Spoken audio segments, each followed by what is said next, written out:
Bonjour, c'est mardi, le grand jour de la cellule de prière à la gloire de Dieu. Ce soir, nous avons notre culte en ligne sur YouTube et sur Facebook.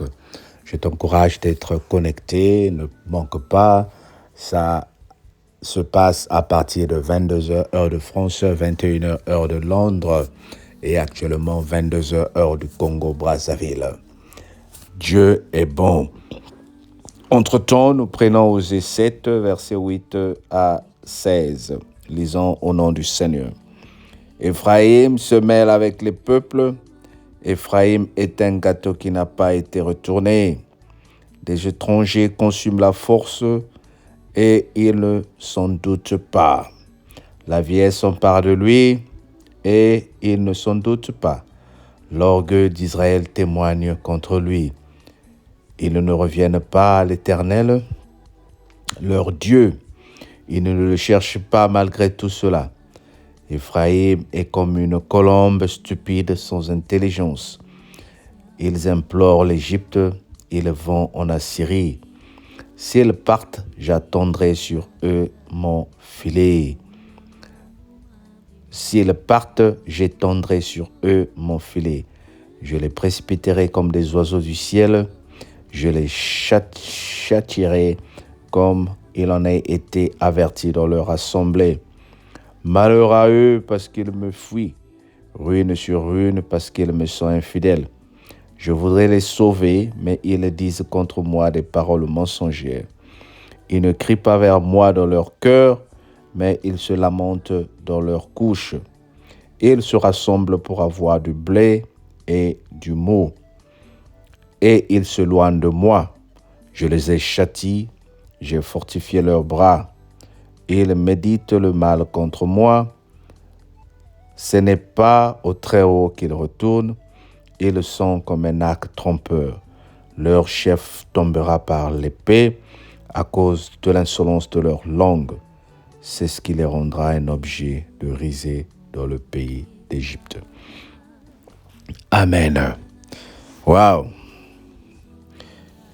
Éphraïm se mêle avec les peuples. Comme nous savons, Éphraïm, c'est un des enfants de Jacob qui représente aussi une communauté, une tribu, une famille au niveau des enfants d'Israël, parmi les Israël.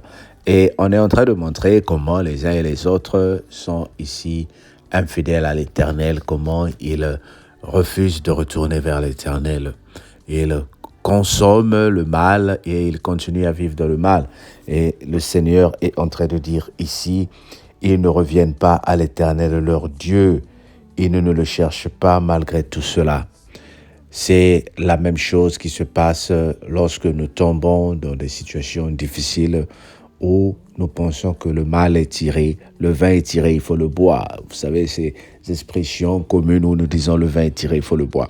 Avec le Seigneur, il n'y a pas des histoires comme ça, là, que le vin est tiré, il faut le boire, qu'il y a les problèmes sont là, qu'il faut continuer à rester dans les problèmes. Non, avec Dieu, c'est différent. Avec notre Dieu, il agit d'une façon ou d'une autre.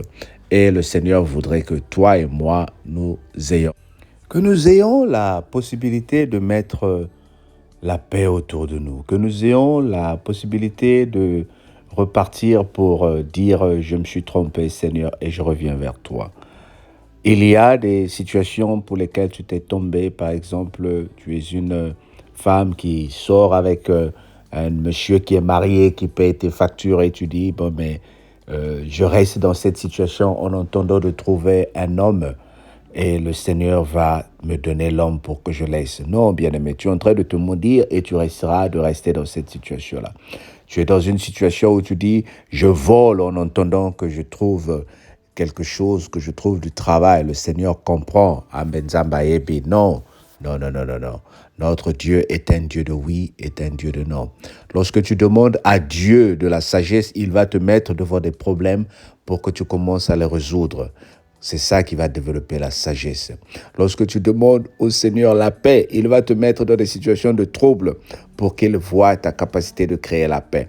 Lorsque tu demandes une bonne santé, il peut te mettre devant des situations où tu vas traverser la période de maladie pour voir comment toi tu vas marcher pour sortir de ces situations-là. Bien-aimé, avec Dieu, ce n'est pas du tout fait. Dieu veut voir le pas que tu mets. Dieu veut voir l'amour et le zèle que tu as pour aller vers lui. N'oublie pas que cette semaine, c'est la semaine de la paix et la semaine de l'amour. Il y a l'amour qui est parti dans ta famille, il y a la paix qui est partie autour de toi. Dieu te dit, commence à faire un pas. Commence à récupérer ceux qui sont des rebelles de ta famille. Commence à récupérer ceux qui se sont écartés de la foi, ceux qui se sont écartés de la paix. Ne dis pas que le Seigneur leur parle bien, que le Seigneur agisse lui-même. Le Seigneur agit à travers toi.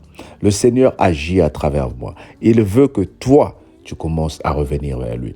Ne te contente pas de cette situation où tu te dis, bon, j'ai déjà commis assez de dégâts. Non, non, non, non, non. Arrête-toi et dis, Seigneur, je sors de cette situation-là. Je suis en train de parler à une personne qui vit dans le faux en entendant que le vrai arrive.